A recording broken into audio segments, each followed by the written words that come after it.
Hello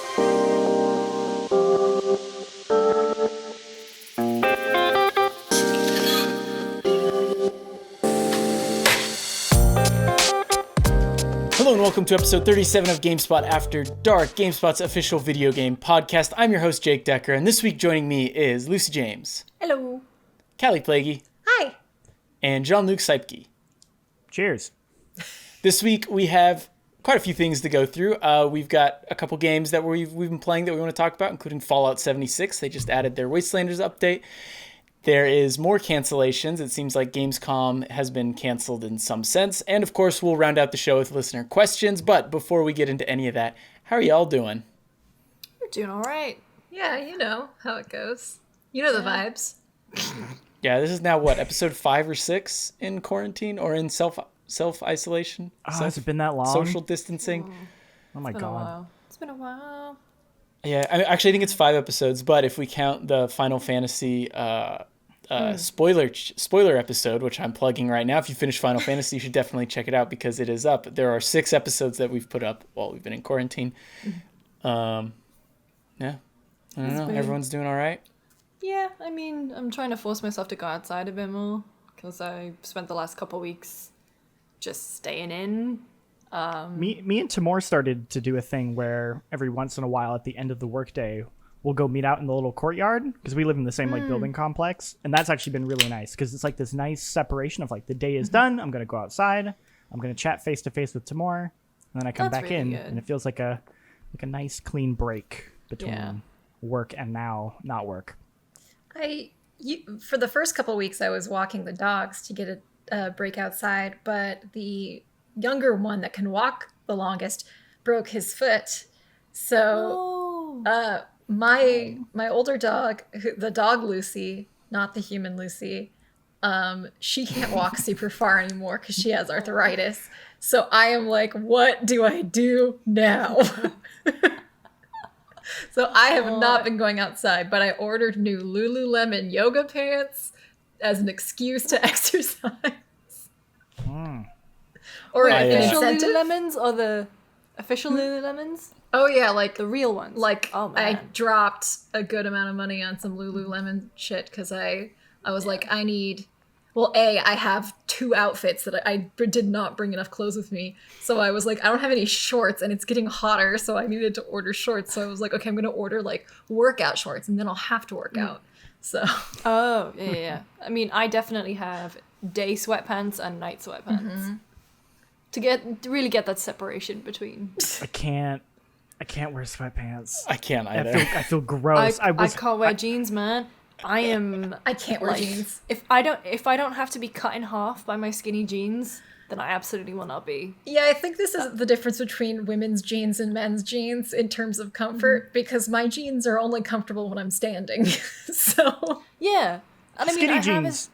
I would agree. Yeah. I have a pair of skinny jeans, and I can't wear those in the house. Absolutely not. But That's regular all jeans. all my jeans are skinny jeans. Oh, yeah, I don't own anything besides skinny jeans. Also, this entire conversation, I've had the TikTok for "your cute jeans" going on in my head. the keeping up with the Kardashians audio. Oh, that's where Those are my jeans. Damn it. No, I said your cute jeans. Well, anyway, how about them video games? What have you guys been playing? Jean-Luc, do you want to start? Yeah.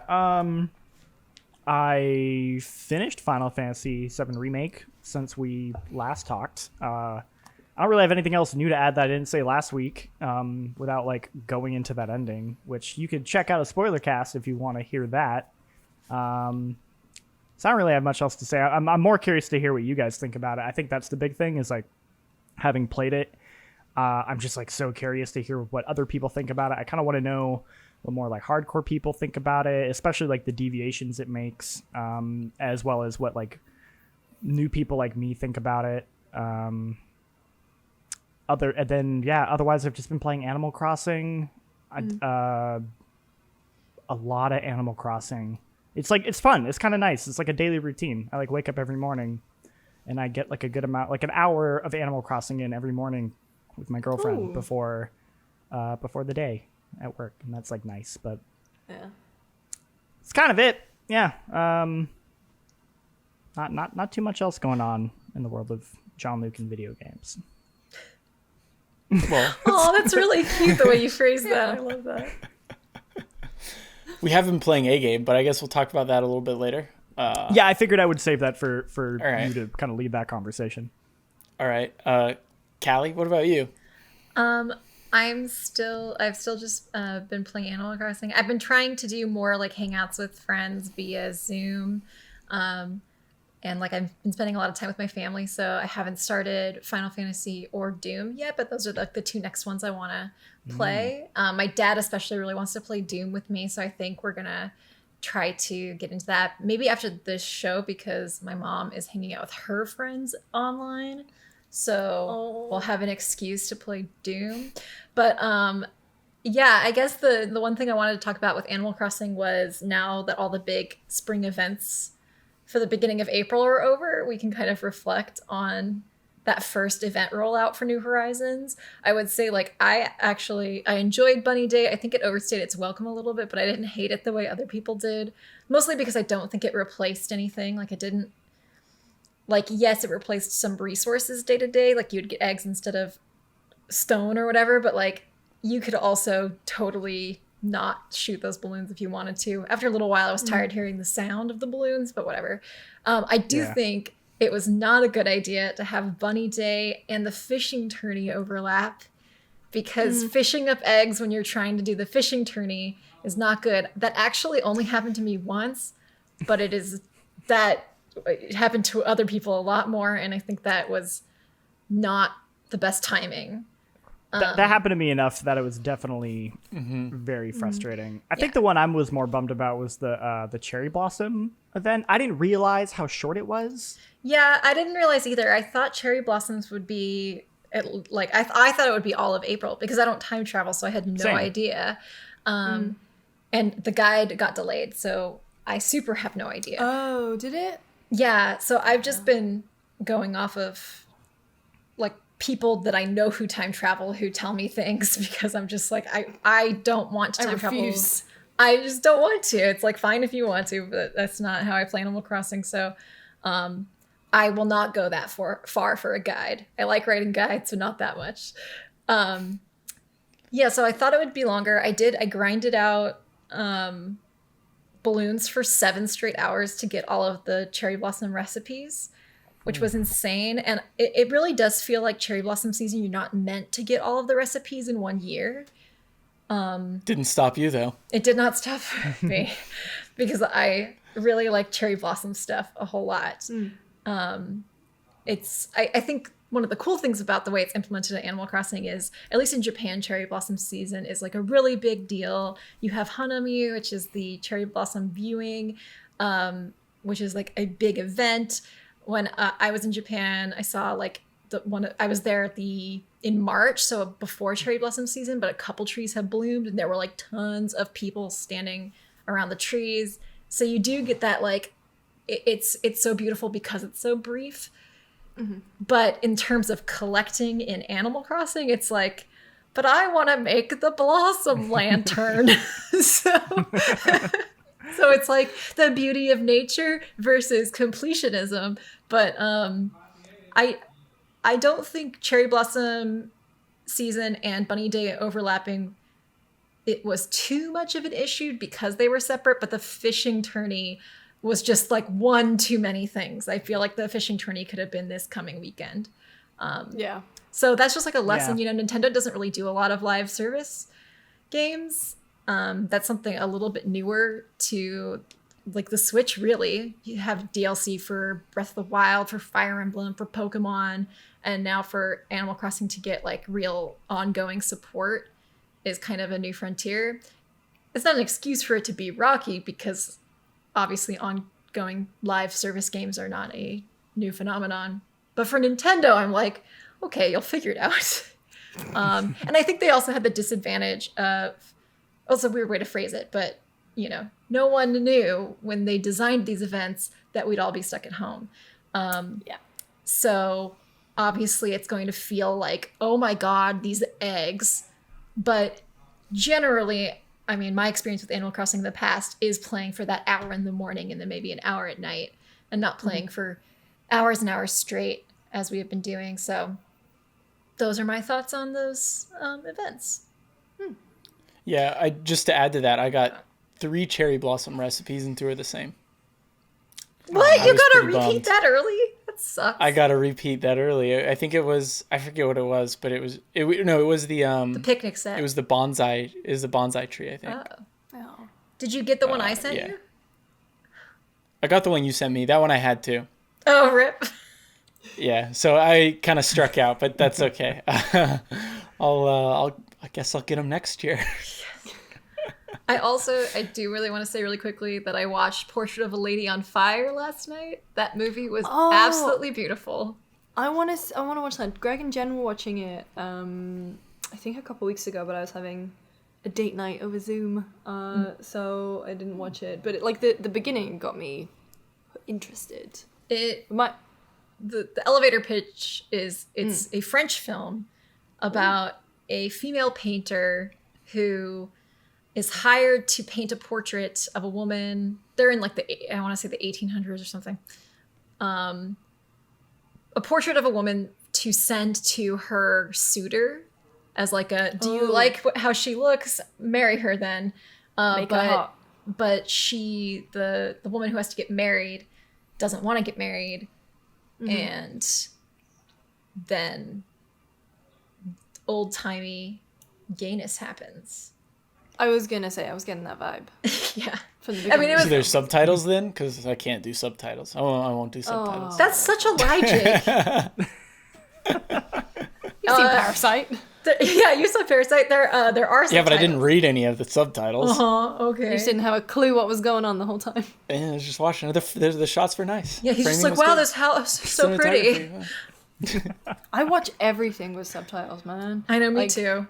I felt bad. Like, so Tam and I do the Westworld breakdowns, but we do them on screeners, so they don't have subtitles. And so it means that every time you hear like a Westworld version of a song, it's just me and Tam trying to figure out desperately what it is. And it's been so sweet because the people who watch every week, they go, guys, why don't you just watch with the subtitles? I'm like, I would if I could.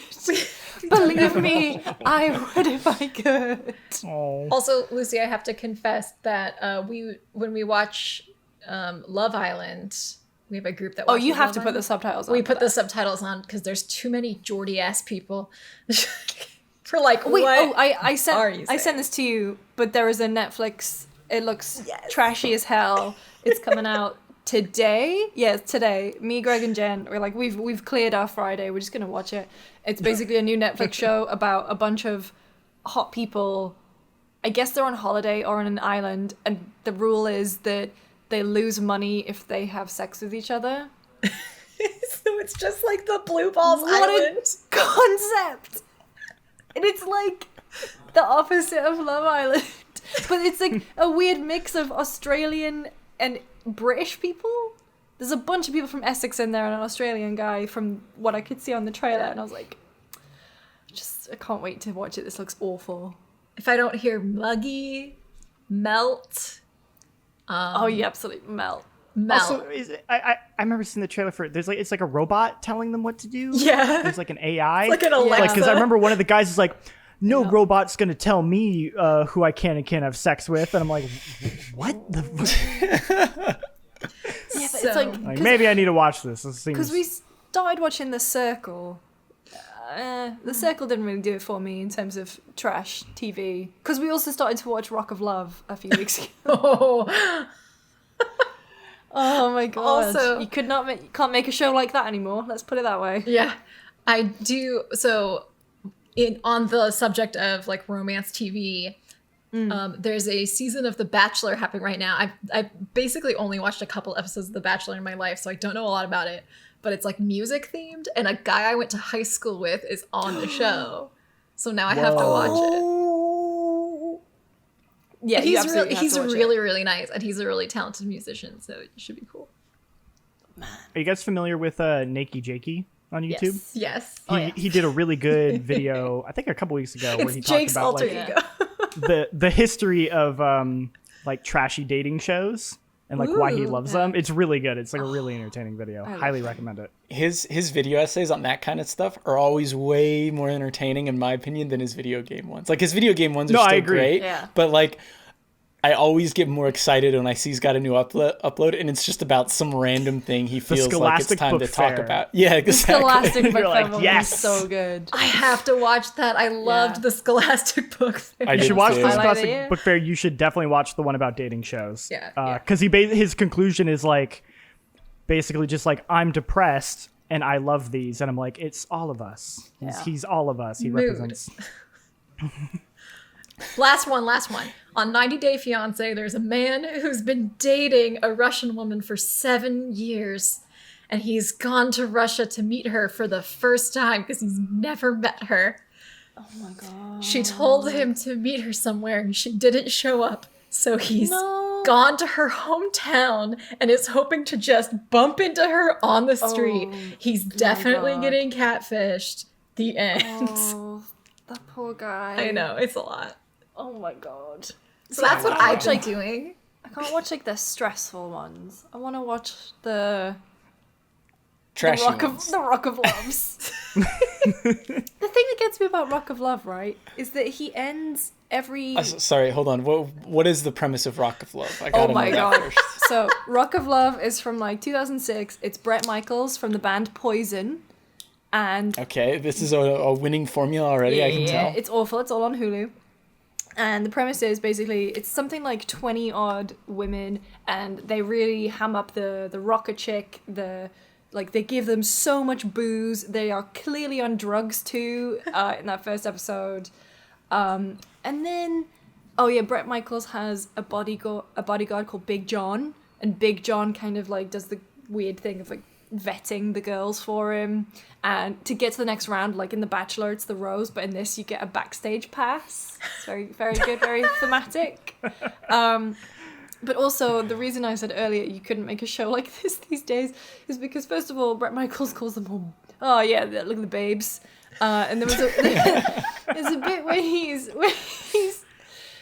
inviting the girls to like stay in the competition, and one of them's like, oh, and can't remember her name, just fantastic breasts, and it's like, I mean, yeah.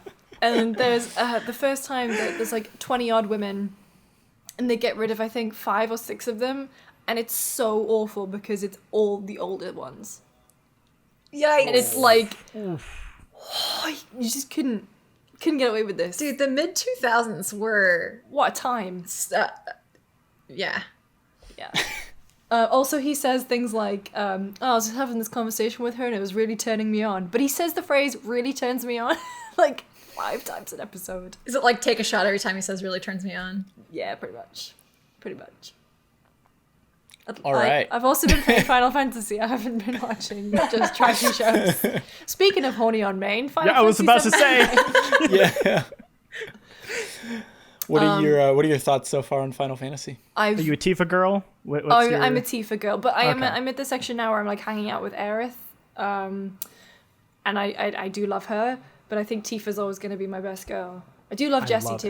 Aerith. I love them all, but I didn't expect to fall so hard for Remake because I have no real connection to Final Fantasy VII. Even like the first time Aerith's theme kicked in, because I've been to a few of the concerts, and so I knew the song, but I was like, ooh, I actually genuinely had like chills. I love Same. Love the combat Yeah. system. That's probably my favorite combat system. I mean, kind of, it's on par with Persona 5 Royals, with the nice changes they've made to that. Like, so I'm playing these 2 games at the same time, so I'm really getting my fill of hot Japanese teens being like angsty and saving the world.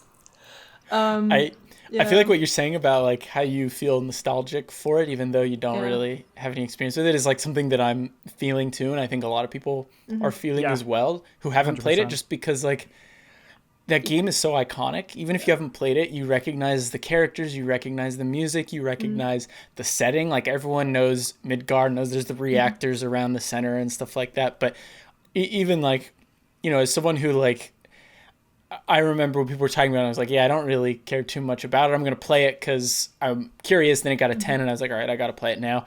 But like that opening scene, even when it's an exact remake of the opening scene from the original too, and I had seen that, and like when you hear the music come in, it is pretty stunning. And then I even went back to play the opening of Final Fantasy VII. I think what I'm gonna do is play the original Final Fantasy VII at pace with the remake. So I'm gonna play like the first couple hours and then wait 3 years for part 2, and then play the next gonna be whatever. Well, I don't know. back Maybe to I'll end that. up playing more, but my reasoning behind it right now is that there's so many other games I want to play, and I already just spent 40 hours on a Final Fantasy game. I don't want to. But yeah, just the like seeing that in the original too after just finishing it was like, I don't know. It's so cool. It's so impressive. Yeah, it's been so interesting, like my conceptions of what these characters were based on like pop culture and seeing what they actually were. So I was like, oh, Cloud, he's the quintessential emo anime boy. And that's kind of like just, but then, and he is that to a degree, but there's so much more to him in this game that it's like, oh, there's like Cloud has way more depth than I just thought he had. Or like Aerith, who is like, oh, she's, like kind of like the pure, like the goody two shoes healer. Goody two shoes, but it's like she's not that at all. She's actually like she's super cool and her whole character is that she just kind of like picks Cloud apart, and like Cloud is like, I'm a tough badass, and she's like, no, you're not. Yeah. But I like you anyway, and I'm like, oh man, like the character dynamics are like so well done, and it's like it's really interesting having a game that I guess just like because I've heard about it for so long, I kind of had my this feels shitty to say, but like I sort of had my like preconceptions of I know what Final Fantasy VII is about, and then like playing this, I'm like, oh, I totally didn't know. I had no idea what it was really about, and it's like really nice, and it totally makes me want to go back and play that original too, especially after I did that spoiler cast and hearing them talk about just how much they loved it. Nick in particular, Nick Sherman, huge, like I think he said it's his favorite game of all time, and like the passion he talks about that original game makes me want to go back and play it. Yeah, I'm like, if I'm not too JRPG'd out after finishing Royal 2, I do want to go back and play the original. Just like a quick aside before we move on, my friend was I was talking to my friend about it, and he was like, I love the original, this one's been kind of Nomura'd a little bit, and I was like, yeah, I see what you mean. Personally, being a Kingdom Hearts fan, I think he's definitely reined it in, but I'm interested. I don't think it's Kingdom Hearts level of nonsense. Like, no, there's certainly some there's like elements of Nomura that, having played like Kingdom Hearts, you can definitely identify. And then he was like, yeah, but I'm a completionist, so I just bought Kingdom Hearts 3. And I was like, what are you doing? You don't like Kingdom Hearts 3 Nomura is way more like... But it's probably peak Nomura, but... Yeah. I would also say, Tamora said this on the spoiler cast, but even though like I would agree there is certain Nomura-ness to it, I do think that is a disservice to the rest of that writing team. Like there's so much like depth and care put into like the small character moments that I think to dismiss it as just like, oh, it's been Nomura-fied is like very, very dismissive, and there's so much to that game. I'm excited to see where it goes. I mean, I think you see a lot of that early on, just in how you get introduced to these characters, and at first, like, I don't know, probably for the first 10 minutes, right, they're like, okay, at least I was thinking these are very JRPG-ish archetypes. Like, you've got this character and this character, and within minutes, I feel like it does a very good job of telling you, like, oh, wait, no, hold on, there's a lot more to these characters than just, Barrett yelling in an elevator. Like, sure, he seems like this bombastic character, but he actually has, he wears his heart on his sleeve, which I think is something Tamora even said in his review, which is something that I found really impressive, just because I have played quite a few JRPG. Well, actually, I haven't played that many considering all the ones out there, but I've played a good amount of love RPGs. Anime. You are one of the biggest JRPG fans. Okay, yeah, but I haven't played like any Final Fantasy games other than this. I haven't played Chrono Trigger. There's all these JRPGs that people just say classics that I haven't played. Sure, so I want to be careful there. Depending on how old you are, there's going to be tons of games you haven't played. That doesn't undermine That's just a True. tangent on my I don't know. part. I still don't think I've played a whole lot. Because I feel like most of the JRPGs I played when I was younger were just Pokemon games. All right, which Mr. are like- Tales of Berseria reviewer for GameSpot.com. Okay, yeah, but still, even then, I've only played like 3 of the fucking 40 Tales games Okay, move that on. exist. Move along. So I'm just being careful, covering my bases here by saying anyway. Basically, what I was trying to say was that I am very impressed with how quickly they shake those archetypes and how interesting these characters get quickly and how they continue to develop throughout the story. I'm curious to see how their arcs are going to keep going throughout the next 3 games. But yeah, I'm really enjoying it so far. Anyway, I mean, I've mostly been playing Final Fantasy VII Remake 2. I actually just finished it a couple nights ago. So I've switched over to Fallout 76 because they've added the Wastelanders update. Jean-Luc and I have been playing a bit of that. And so far it's that? interesting. I mean, I'm sure... I was more impressed with it at first, and I feel like I'm less impressed with it the more I play it, which is like I think it's more that it's not as much of an overhaul as I was hoping it was. What are the NPCs like? Do they add anything meaningful? So that's the interesting thing, right? Like I think I've played more than Jean-Luc right now of the Wastelanders update.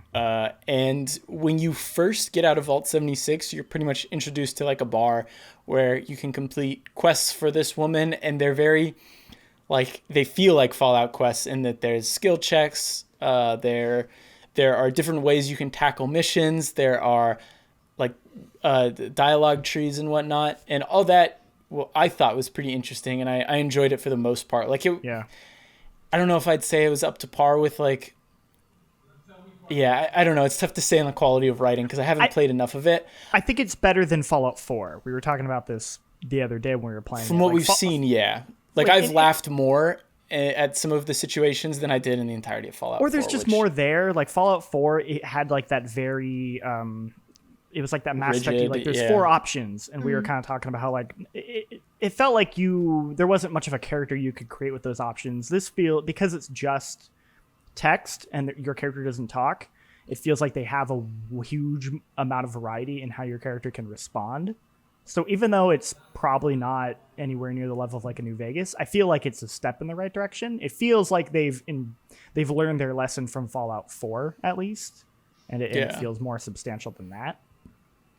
The interesting thing about it, though, is that right after you complete this quest line for this woman, which was kind of interesting because, like I said, you could tackle it different ways. Like, I think you even had the option to join the bandits if you wanted to. None of us picked that, but if you wanted to, you could join the bandits and just kind of like screw over this tavern if you wanted, which was interesting, and that's, classic Fallout fare, so I was happy to see that. But a couple issues that we ran into was one of them was that, how like in Borderlands, for example, if you're questing with a friend, you complete quests together. So like if we want to be on a team, we can play through the entire story together. We can go into all the dungeons together. We can do that stuff together. With Fallout 76, when you go into interiors, you can't complete quests with your buddies. Now, I'm having trouble explaining this because it's really strange. But basically, like, so for example, there was a cave that we had to go in and rescue some robot thing. And Jean-Luc went in, and we could either go with Jean-Luc and accompany him on this quest, which we also had to complete, but it wouldn't complete for us because he probably has made different choices than we have. Yeah, so it you're wouldn't entering line like up. An instanced version of that cave. So they'd be entering my instance. Yeah, that's a better way to put it. Yeah. But So, like you, Jake, wouldn't get the complete. You'd have to do it again in your own instance in order to get the completion. Exactly. Yeah. So we did. We were. It was me, Jean-Luc, and Matt, and we ended up just like every time we got to one of those areas, we're like, well, we're just going to do this by ourselves because otherwise we're going to have to do it multiple times just to complete it. Which is, it's like an interesting problem, right? Because I don't know how you can fix that easily. Because people want narrative decisions, they want choice, they want the story to change, but obviously you can't do that for everyone. So you have to do something like that. But at the same time, it's like, why? Well, then why am I playing with friends if like we can't play with each other during these crucial story moments? Which almost kind of makes me wish it was more like Divinity Original Sin, where it was just kind of, or Divinity Original Sin 2, where it was just kind of like, you have a character for this campaign that you're going to play with your buddies with, and like that character is not necessarily useful outside of that campaign. Yeah, or like I don't know if you ever played the Old Republic MMO. That game had these areas, I forget what they were called, but they're basically like these instances where you would do like a mission with multiple people, and everyone would actually participate in the dialogue. And essentially, when you would get the option to pick a choice, everyone would pick the choice they wanted to pick, and then the game would roll a die to determine who won and actually got to say what they wanted to say, and that would determine what actually happened. But you would technically still get like good points for doing the good thing, but then like the person in your party who's like, we're gonna kill them all, would like win the dice roll. So then you'd be like, I guess we're killing them all, but it wouldn't like affect your alignment. That's good. That system had problems, but seems better than this. It allowed you as a party to still like participate in the story with each other, and I would have rather it done that, where it just feels like it doesn't feel like we're playing the game with each other. It feels like we're just on Discord with each other, talking while we're playing these story moments separately. Mm-hmm. Yeah, and I will say, like, some of the story moments I've had, I thought were pretty good. Like, I thought they were engaging or funny or entertaining, or like some of it I thought was pretty well written. But once again, like when we're playing as a group, a lot of that stuff is lost on me. And I mean, I'm sure other people like will experience this as well. So I've actually been enjoying, surprise, surprise, I've been enjoying Fallout 76 more on my own than with friends. And I think like if you're going to play it, I'd recommend just doing it by yourself, at least getting through that story by yourself, and then maybe grouping up with friends. But there is still one very weird thing where you can start this sort of NPC questline story right when you get out of Vault 76, but after you, I don't know, do like 4 or 5 quests, you get gated. You have to hit level 20 before you can continue. You find a character and she's like, you're not tough enough for what I have to do for you. And it's like, reach level 20. And I'm just like, come on. Like, which basically means doing the original game's main story, which exactly hasn't been changed at all. It's the exact same. Which is even weirder because in theory, the outcome of the original story would be wrapped up when you meet this character. So it feels designed for people who played it and then were coming back rather than new players. It feels like it doesn't work at all as a brand new player, and it's like an overhaul. It feels more like I was meant to have already finished this and now I'm coming back. Because the idea was like, oh, the NPCs are returning to the Appalachia after a year of no one being there. But then you play that original story that's still there, and it still has that like melancholy everyone's dead vibe, but now there's random NPCs scattered around, and like that feels weird. Like they'll add NPCs to these missions that originally didn't have them, so they don't do anything. They're just there for you to talk to, which, to be fair, like can be entertaining. Like so far I've met some cool characters, but it's just like the only reason you're here is so you can say there's an NPC here now, but this NPC literally has nothing to do with what I am doing. It's also still buggy as hell. Yes, multiple crashes. Yeah, it just seems like a combination of genres that just hasn't quite been figured out. Like, there's a similar thing in Destiny 2 when they try to like make a big narrative change, but like Cade 6 dying was like, oh no, he's everybody's favorite character. So A, I don't know why you would do that, but B, his voice was still in old like strikes and stuff. So it wasn't like he had died at all. You're just like, oh, I'll just play this. I'm doing a strike playlist anyway, so I'll just hear like the actual story like level mission that's about him was so good, but outside of that, it doesn't. It's a really hard balance to strike. Like, I don't know how like Final Fantasy XIV does it, for example, but I know the story is really lauded in that game. Maybe this is a question for Michael later, but I don't know how you make something tailored to an individual narrative wise while also being multiplayer in the way that Fallout 76 aims to be. Yeah, I don't feel like any game I've played has ever truly figured it out. Like another example, the Bethesda one is like Elder Scrolls Online. Like me, Matt, and Jake try to play that with each other, and that game is like, it's got a lot of story and dialogue and like written dialogue, but you can't do any of that in a group. It would be like, hey guys, I need to go listen to this character talk for 10 minutes while you guys just stand there. Or like playing Anthem like, together when it's fun. Like, everybody shut the fuck up. I have to hear this. Yeah, exactly. And you're sitting there being like, isn't this supposed to be like a co-op game I play with my friends? But like, I keep having to stop and telling everyone to shut up so I can hear this dialogue. I will say though, like, just to bring it back to Fallout 76, I am enjoying it. I don't know if I want to say significantly more than when I first played it, but I am enjoying it considerably more than when it first came out. Like, it's still buggy, but there are less bugs. It seems like they've made a lot of refinements, a lot of quality of life changes. Like, when I'm not doing the story, when I'm just exploring with friends, like, that world is still very good. It's very fun to explore, which is something I think, Jean-Luc, you had talked about a lot when the game came out, which it wasn't really getting credit for. And I'm excited to play more. The story's really strange. I'm gonna keep chugging away on the story because I want a game like that, and I'm hoping maybe there'll be something to it. But as of right now, like, apart from some of the conversations I've had with characters, it just seems like, it doesn't seem like a big overhaul that people are expecting. It seems more just like, well, here's these NPCs that are here now. Yeah. Well, we are going to have a review on GameSpot, so keep an eye out for that. And I'm making a video about it as well, so you can check that out later. Did everyone talk about what we've been playing, what we've been doing? Yeah. Mm-hmm. I think so. And it only You didn't talk about the new Strokes album, which I haven't listened to yet. It's so good. It's really good. And it's good because Anthony Fantano gave it like a pretty good score.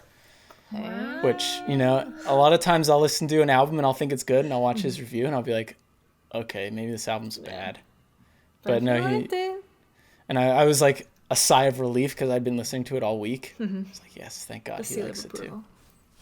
But yeah, it's very good. I recommend it. Anyway, new XCOM game announced. We're on to news. We are on the news. It sure was announced. XCOM Chimera Squad. What is? I actually know nothing about this. It is not a sequel. Pitch it for me. It is a spin-off XCOM game, so it's not a sequel to XCOM 2. But it's still like XCOM. It's not like XCOM Picross or something. Which I would love. That sounds cool. Yeah, actually. so much. Like, original idea, do not steal. And that is the extent that I know about it. However, we will have a review of this game as well. Because we review big games, and it is coming out very soon. I think the 24th. Oh, wow. Yeah.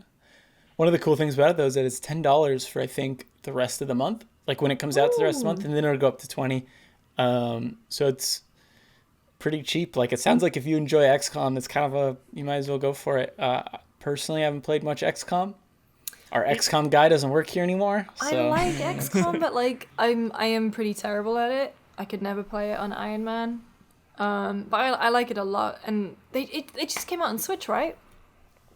I think it's going to. I don't know, or XCOM 2. Going to. Yeah. So I don't know if it's out yet, but pick that up and sort of work my way back up before picking this one up. It's kind of weird that this is coming out like around the same time as Gears Tactics, which is also an XCOM. Also coming out soon.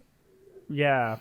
I don't know if that's just a coincidence or not, but I don't know why. It's weird that like the only other game that's like XCOM, heavily XCOM inspired, is like coming out the same week, and then they drop like a brand new it's like XCOM buses. thing. XCOM buses. I'm just gonna get overwhelmed and just play Fire Emblem. But so that's XCOM Chimera Squad. Every time I see the word Chimera, I think about Full Metal Alchemist. Oh yeah. Oh, I thought you were gonna do it, Jean-Luc. Dang it. Oh, sorry. Oh no. Do it again. I think about Full Metal Alchemist. Full Metal Alchemist. Thank you. There you go. Sorry. No anime. Did you see? Jake, Moving right along here. wait, did you see someone made What? the no anime penguin in Animal Crossing design? It's very good. That should be your town well- flag. Yeah. I should make that my town flag. I have to do that. Anyway, in other news, Gamescom. GameSpot. GameSpot. Oh my god. Gamescom has been kind of canceled. So they said on Twitter that they still want to do a digital event. However, all events have been shut down for the foreseeable future. And I mean, it was a matter of time. Comic-Con, apparently. Yeah, at least Comic-Con's not still yet. on. Yikes. No. Do you What? see? hacked Like in there. they tweeted a weird thing about. I think it was an old Christopher Reeves quote about, standing up and always being there or something. It was like a very bizarre No. quote that basically sort of insinuated that they didn't want to shut down. But also, it's what, July? Comic-Con? July, End of June, yeah. July? Yeah. Yeah, but Gamescom's August, right? So it's Yeah. like, if they're already canceling, then Comic-Con probably should too. Although it seemed like Gamescom, I don't know, based on the tweet, it seems like they didn't really have a choice. Like, No, that's a mandate put in place by the German Yeah. government. So I wonder, we probably don't have I don't know if we have a mandate here that's saying that, like, Not- you can't. So do wait, Comic-Con? San Diego's, that'd be Newsom, right? Gavin Newsom? Yeah. Is the governor. So yeah. they haven't got a date on any of that stuff yet. So there isn't an official like end date. They sort of talked about the rollout of the reintegrating people back into society sort of thing. Yeah, I know in LA County, the shelter in place was extended to May 15th, last time I checked. But San Diego isn't LA County, but it's probably similar. Yeah. But anyway. Yeah, Gamescom's going to be interesting to be an online one because over the years they've kind of moved away from being the big place where everything gets announced to just being the hands-on place. And so if you don't have your 400,000 people in the Kölnmesse queuing up to get hands-on with demos, I don't know how it's going to work as an online event unless it's like a mini E3, but then if they go back to their old ways of like having press conferences and whatever, but yeah, I don't know. Put demos on Google Stadia. Yeah. Let people try them God. at home. I can't think of even the phrase hands-on. I'm just like, nope, I don't want hands-on anything. I know, right? Like, I do not want to pick up a control that other people have been using. I don't. Absolutely and nope. like Gamescom is so crowded. Like I was thinking about Yeah. like Sweaty. a lot of the anime cons were kind of slow to get canceled. Like Fanime just got officially canceled, but like Anime Expo is in the same convention center as E3, but it is so many more people, like wall to wall packed. People pass out from heat exhaustion. Like Oh my god, no. Gamescom is also so packed. I don't want anything to do No. with that kind of thing right now. Yeah. I went to PAX East right before. It was like right before everything. Oh, yeah, that was really scary, Kicked dude. off. Yeah, and it was like, it was like before anything really kicked off. But like I just remember feeling a lot of anxiety being there, and that was like before things happened. That was like I can't end imagine. of February, right? Like even if technically everything's fine by the time like Gamescom or Comic-Con happens, like I still don't want to go anywhere near anything like that for a while Yeah. until like I know it's like truly 100% like good. Like absolutely not. Yeah. Yeah. Before Gamescom Oh, go is a ahead. great show and it's like one of my favorites. But then at the same time, like I stay in the business area. I don't go in the halls because like it's impossible to get anywhere, and like the halls are big enough that even though it's packed, you don't feel like you're being like sort of crammed in with people, but they're so big and there's so many people that it's easy to feel lost in there. And it takes like ages to get from one to another just because there's so many people. Right. Also, they don't have air conditioning in the main. Or if they do, it's not good. But no. I'm intrigued to see how that's gonna work. Yeah, I was just gonna say before this, the only time I felt nervous about like germs during demos was VR stuff, and now I'm like, next time there's an E3, I'm gonna use hand sanitizer after every hands-on.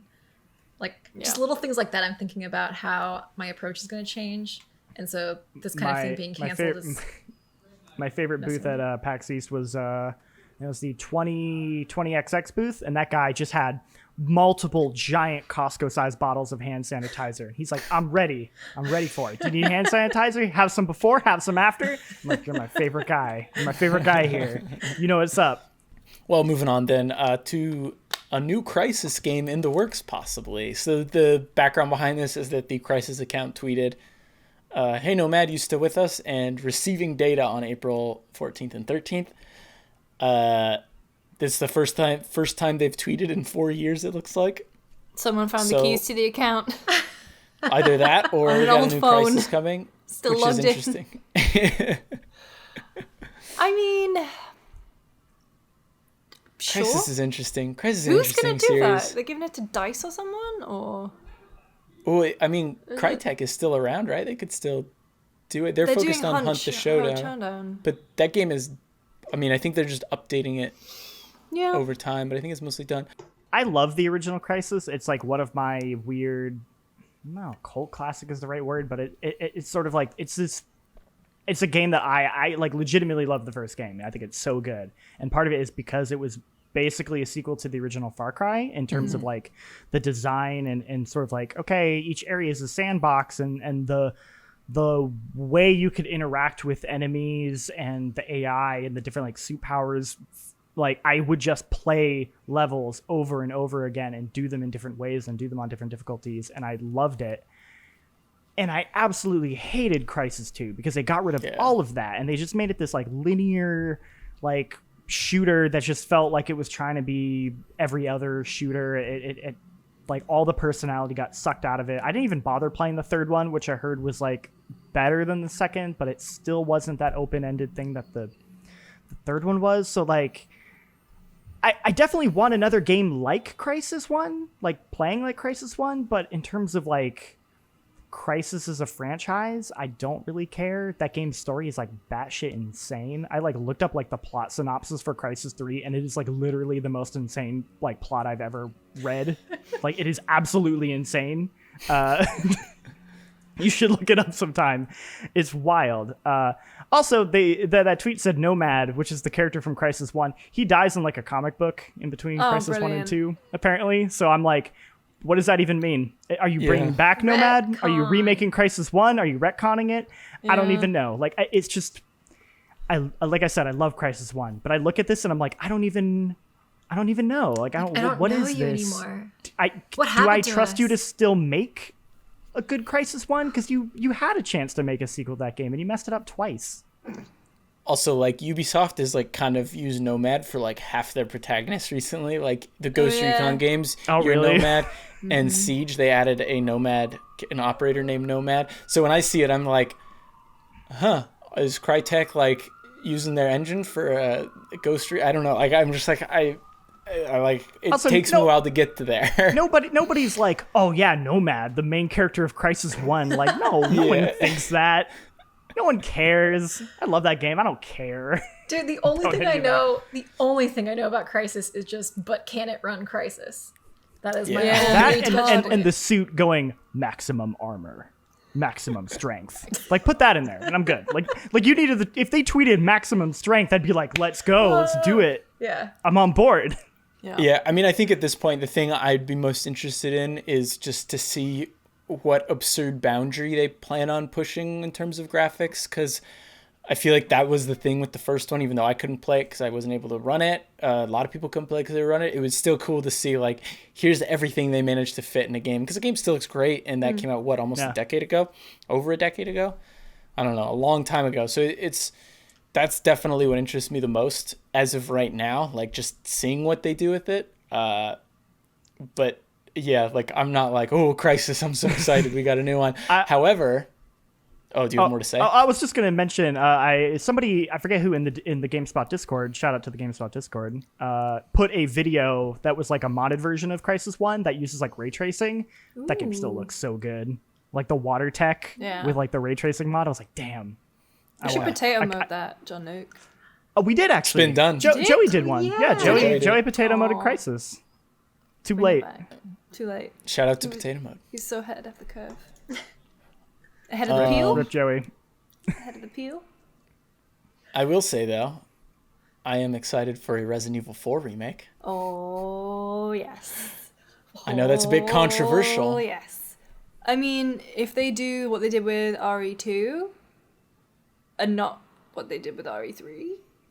I'm so curious. I keep going back and forth on it because there's that part of me that's like, Resident Evil 4 is perfect and you don't need to change anything about it. But at the same time, I'm like, I don't know, maybe there's all that like cave stuff after the mansion, like the castle that I'm like, maybe you could cut some of that out. Maybe you could clean it up a little bit. Yeah. I hope they keep the voice acting though. I don't want them to change the voice acting. I hope they like that and like, well, even Leon's like, I'm a cool badass like anime character. Where'd That's my everyone Leon go? impression. Bingo. I really liked it, Lucy. I want to see that. Who's the little kid with the pirate hat? That Salazar. Salazar, yeah. He's not a kid. He's supposed to be like 20. I know, but he's just like a little guy. But like him, but in the RE engine, so he's super exactly. detailed. He looks That's like what I ultra wanna see. realistic. I do want to see that. But yeah, I mean, basically, there are just rumors going around that. I think VG Chronicle said they've confirmed it. Confirmed it. Okay. Through their Well, sources. So I mean, given the success of the other remakes, I honestly think that Capcom would be stupid to not do it. Yeah. There is still that. I totally get people who are like, I'd rather them do Code Veronica because I think that's the game that needs the remake more. But I also a lot get of people want a remake of the Resident Evil 1 remake. Yeah. I don't agree. No. As somebody who loved Resident Evil 1 remake is one of my favorite games of all time. I'm like, they already did it.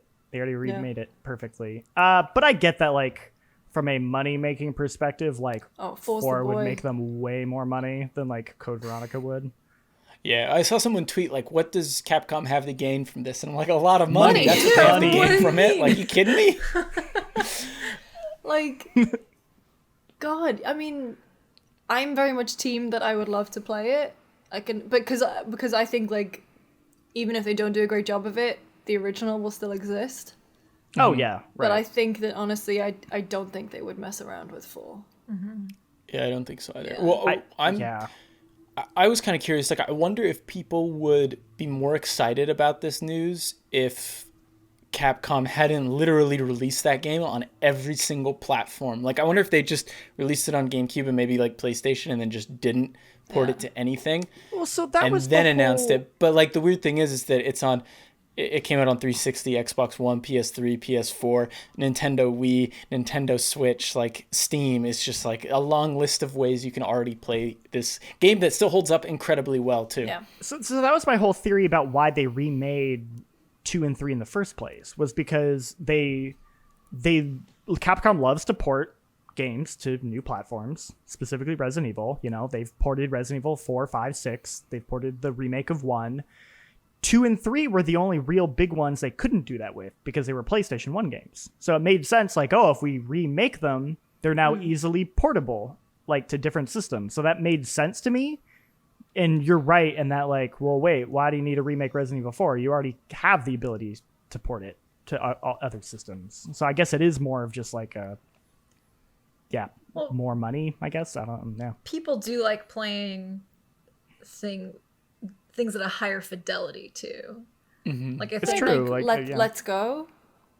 Yeah. Pokemon. Yeah. Yeah. Totally.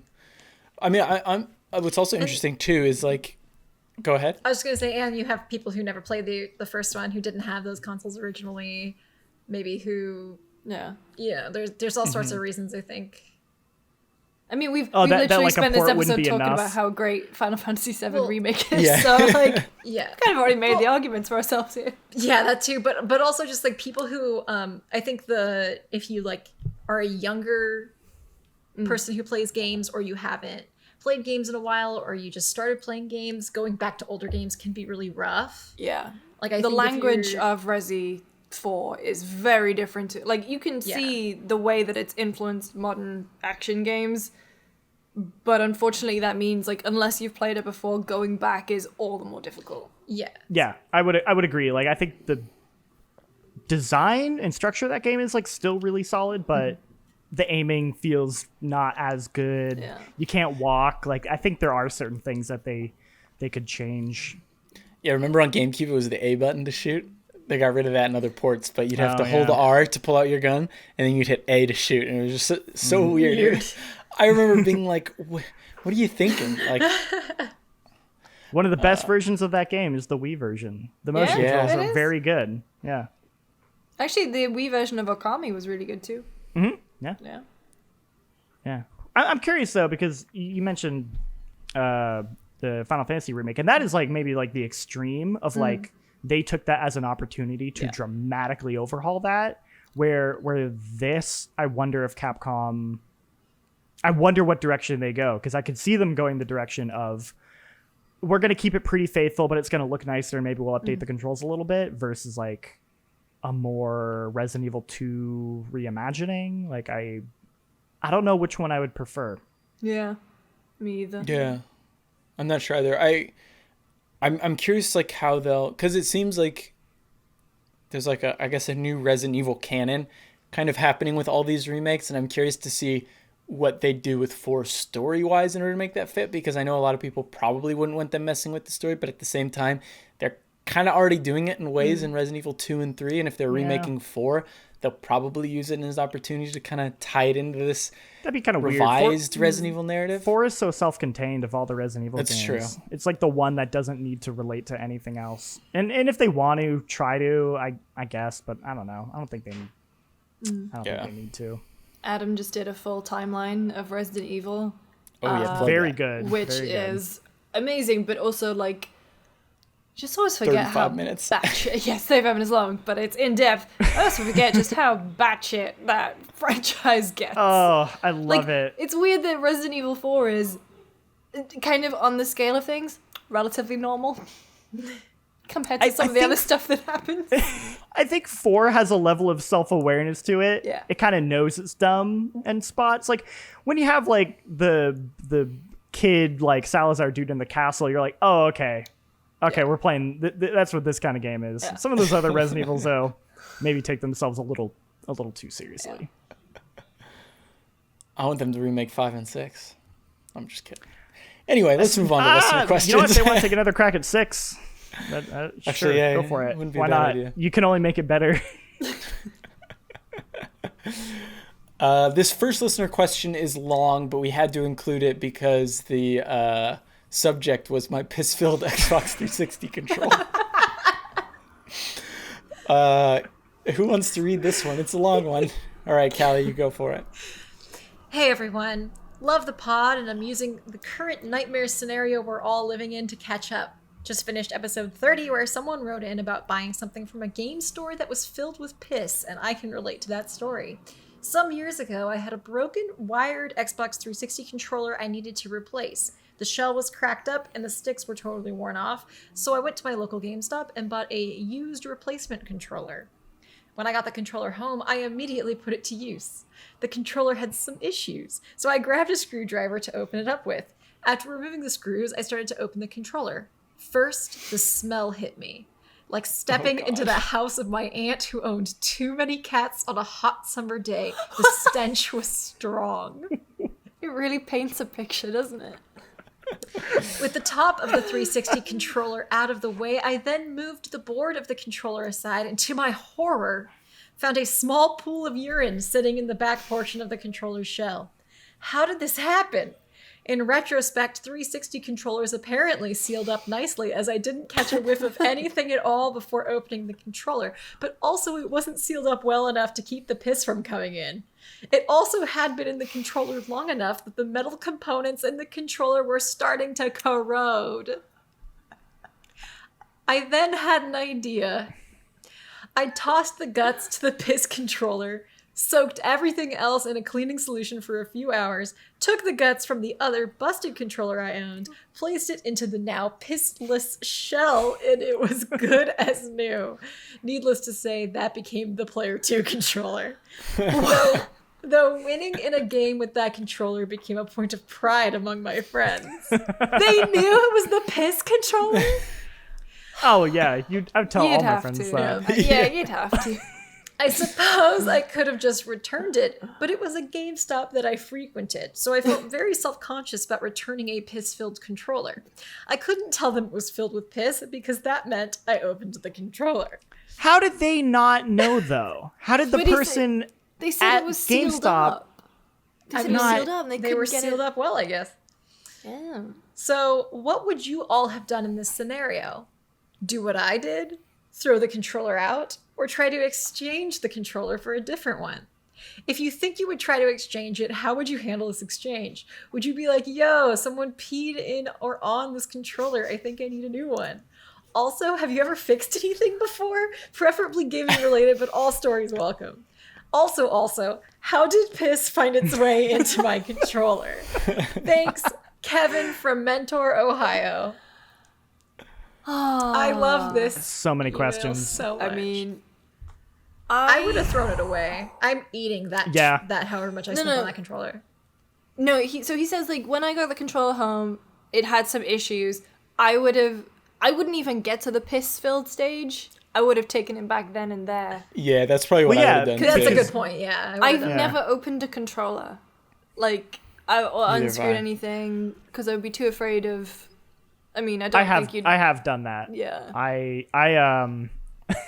You've pissed in a controller? Yeah, I pissed in a controller and I had to clean it. No, it was like, I think it was like, it was like a day or the day I got like my PS4, like launch PS4, I accidentally spilled orange soda on the controller. Oh, no. So all the buttons got sticky. So I was like, I had to like unscrew it and then like clean out like all the buttons and stuff so that, and it totally worked after that. So, I guess to answer that, one of the questions, I have opened up and fixed a controller before for my own stupidity.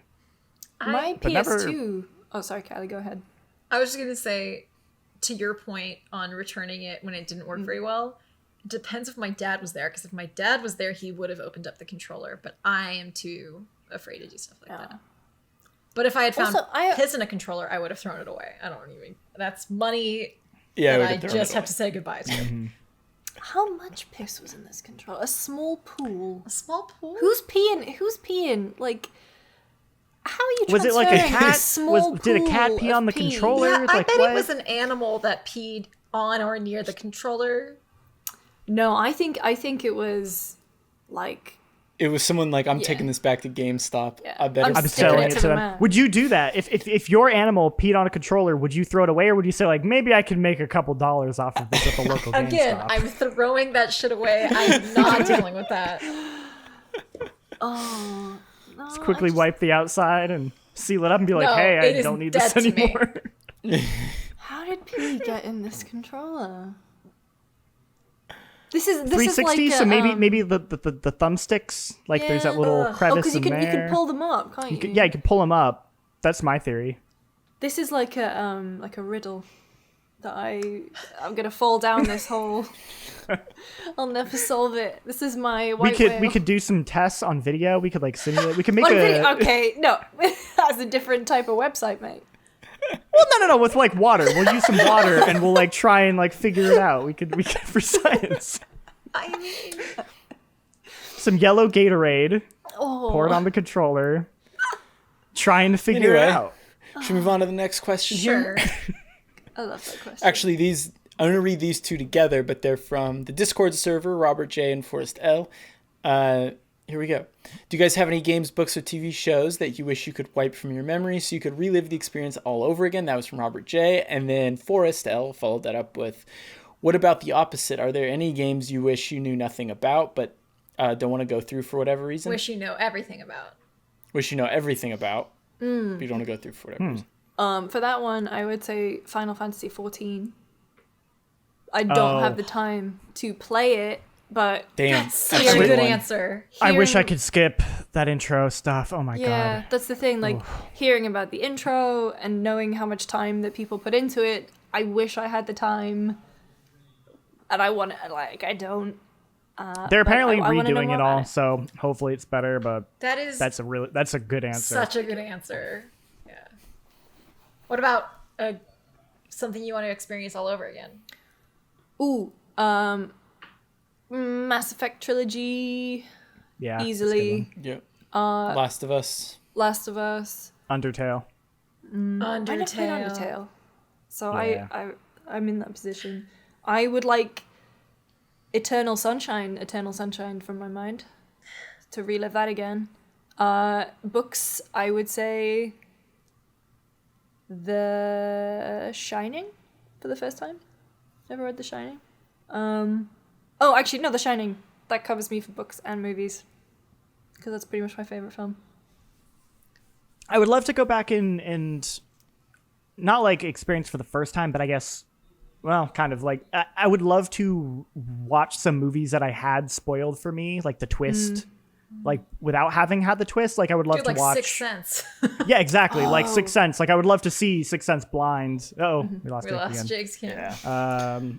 Or like Terminator 2. Like I'd love to watch Terminator 2 and like not know the twist. That's what in I was that. thinking. Yeah. Like I think, yeah, like movies that like I kind of knew the big twist, and I would love to experience those fresh. Or even like Really rad. Darth Vader being Luke's father. Can you imagine? Like not Yeah. having Yeah. known that? My friend had that experience. Not he didn't have it, but he knew somebody. They had a guy who was staying at their house. He was from South Africa, and he had never seen Star Wars at all. So they were like, well, let's have him watch these movies. And he watched them blind.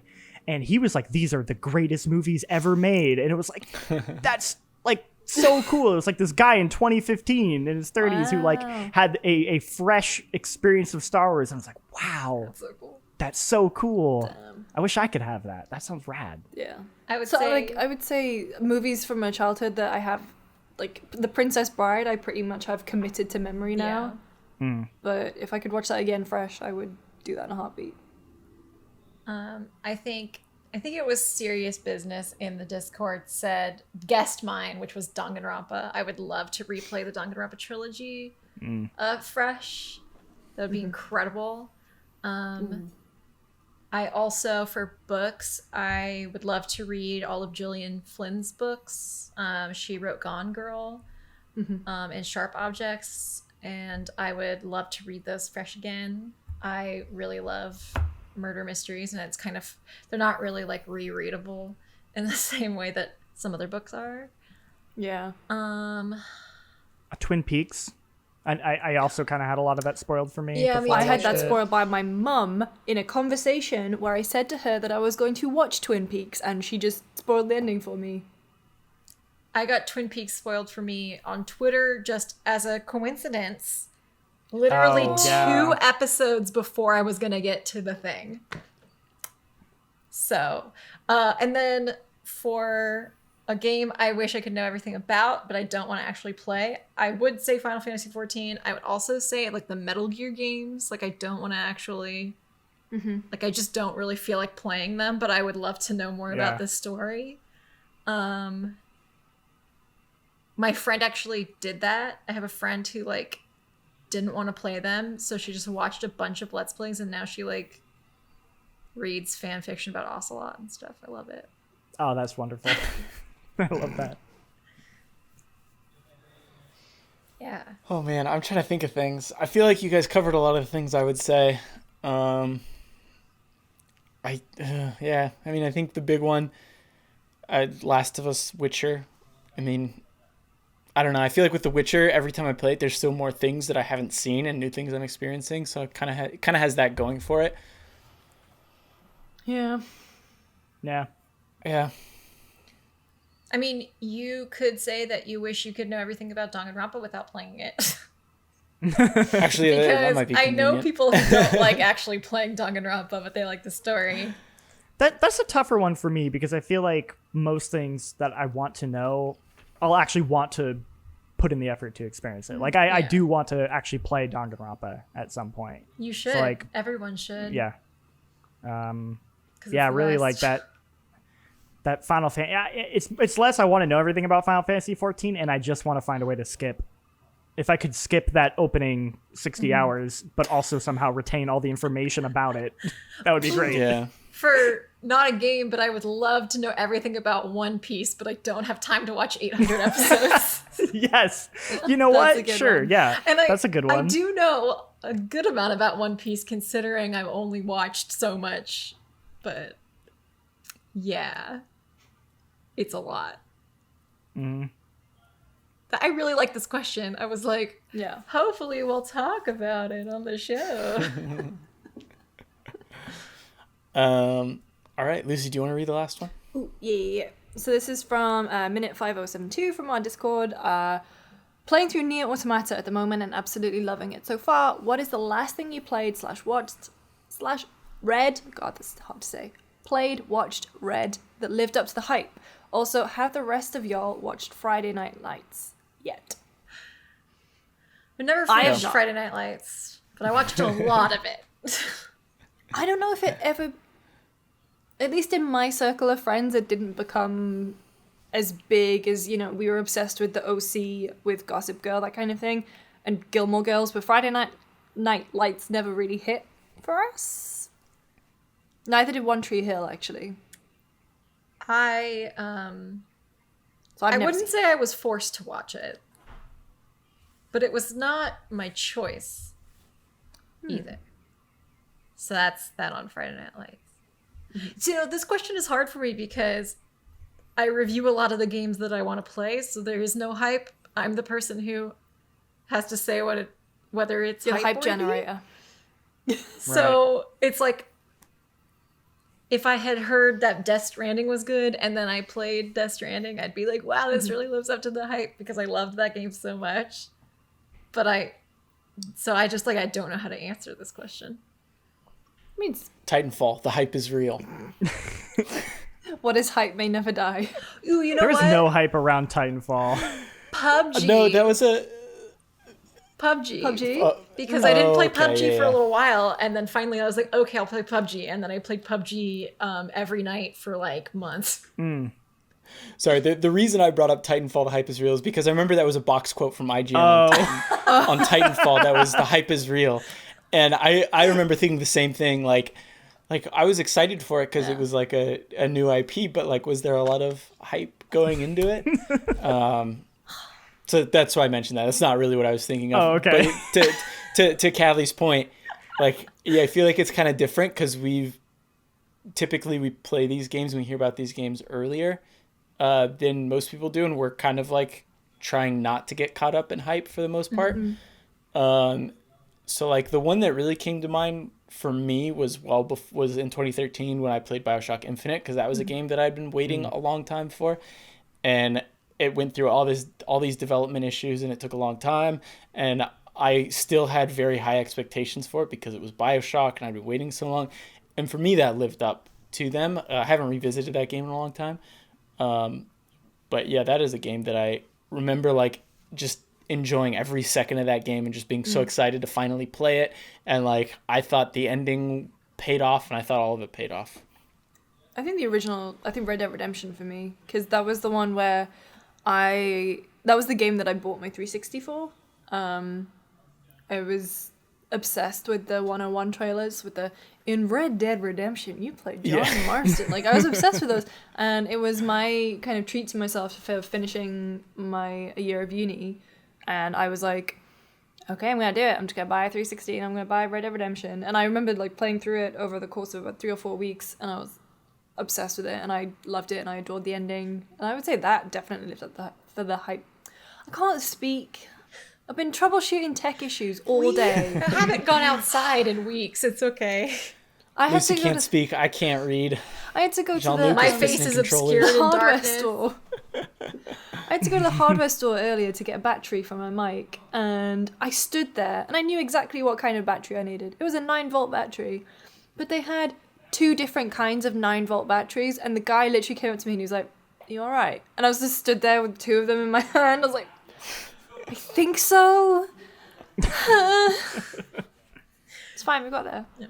Red Dead. Mic doesn't work, whatever. Red Dead's actually a good answer for me too, because I didn't play Red Dead until way later. I remember the hype around Red Dead.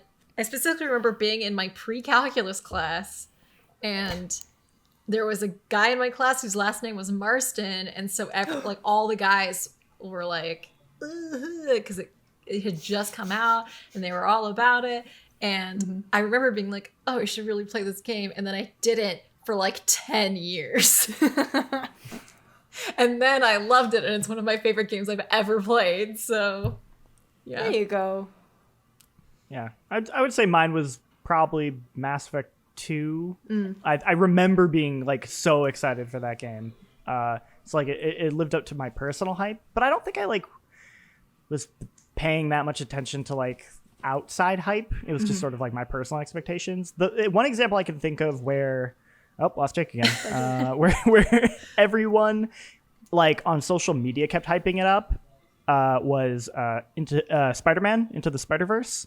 Oh, and being like, and like everyone kept being like, it's the greatest animated movie ever. And I was like, all right, well, it looks pretty cool, but we'll see. And I walked out. I'm like, okay, yeah, everyone was right. That was really good. Actually, Parasite too. I was gonna say Parasite. Yeah. Yeah, people, because I remember just seeing all the tweets. Was it Cannes or Sundance? And I just remember seeing tweets going, Parasite got all these awards, it got standing ovations. Don't read up anything about it. And I was like, okay, I was the same with Hereditary. Like, and typically when I hear that, I don't watch all the trailers and stuff. I just go in fresh, and Parasite and Hereditary totally did live up. I actually haven't seen Parasite yet still. Oh my gosh. Maybe It's on that Hulu. will be It's on Hulu. my one. I have to see it, and then I can come back and say, yep, Yeah. lived up to the hype. Yeah, I guess I'm gonna test it out with Chrono Trigger because I downloaded Chrono Trigger and I'm gonna Yay. play that That's a good one. for the very first time. What sold me on it was that I looked it up and it's like, yeah, you can finish it in like 30 hours. And I'm like, oh, thank God. Yeah, it's not a terribly long game. Anyway, I think that's a good spot to end it. Do you guys have anything to add? All right, that's been episode 37 of GameSpot After Dark. Thank you so much for tuning in. You can't even see me because my camera is overheated and soft. Oh well. You'll just see me as no signal. If you enjoyed this, please leave ratings on iTunes.com, or if you want to get in on the discussion, iTunes.com. What am I talking about? iTunes. Oh, it's been a week. And make sure you go to the YouTube and give us a comment and a like. All I wanted to say was you should join the Discord. And if you have any questions, you can email us at afterdarkpodcast@gamespot.com. And you're back. That's all I got for this week. Is Lucy cut out for anyone else? Yeah. Oh no. Yeah, she's like smiling with her hand up. Shit. Can you hear me, Ellie? Yeah, we can hear you now. Oh, why is it always like... Oh. It's good. It's gonna be good. I'm the only one who hasn't had tech issues. Everyone else has had at least something happen. It's been a week and it's only Wednesday. I'm sure my audio will be messed up somehow. God, Like Jake will get it and it'll be a mess. Are we gonna say where you can find us on Twitter? Yeah, if you want, go for it. Well, you can find me on Twitter at Inkydojiko, INKYDOJIKKO. And once again, I am asking for your support to watch our competitive Pokemon videos. You have plenty of time. Maybe you're interested in getting into a really difficult niche thing. Check them out. That's all I got. Lucy? I'll go. I didn't know who's going. I'm at Lucy James Games. What are we doing this week? The Resident Evil timeline is the thing that my team's been working on. It's real good. That should be going up soon. And then we also have another episode of True Fiction going up all about Fargo. Ooh. Yeah. True Crime and Fargo. My two faves. Oh, and Good News Gaming is Friday. Yeah. You can find me at Jean-Luc Seipke. I go watch the Final Fantasy Spoilercast, or go listen to it. Both the video and the audio version are up at this point. So yeah, go check that out if you've played the game and want to hear us talk about Final Fantasy. Hopefully I didn't sound too stupid because I don't really play Final Fantasy games, so hopefully I didn't make a fool of myself, but I think it turned out pretty well, so you should go listen to that. And you can find me at Jacob Deck, and I should have a Fallout video up this weekend, hopefully, about Fallout 76. So if you're curious about that, thinking about maybe dipping into it or buying it, you can check out my video and check out the review, which I don't know if that'll be up by then, because I'm sure our reviewer is going to do a much thorough job than I will for my little video. Also, if you're listening to this on Friday the 17th, make sure you wish Jake a happy belated birthday. Ooh. Oh, yeah. No, Wait, when's your that's birthday? it. Is it the 17th? No, it's tomorrow. Ooh. He edits this, so he's gonna cut it out. Yeah, absolutely. he will. Cut it out. There's a Games Done Quick this weekend that I'm super pumped about. The COVID release. Really? Yeah. Oh. Starts on Friday. Awesome. So if you're listening to this on Oh my Friday, God. watch Games Done Quick. Oh, Raise money. shit. That's my weekend. Yeah. One of the final ones is Kingdom Hearts 2 Final Mix, so I am Oh super my god, the excited. Kingdom Hearts ones are always, they're like 5 hours long Yeah. or like some nonsense. Oh my god. I'm ready. Anyway, we'll see y'all next week.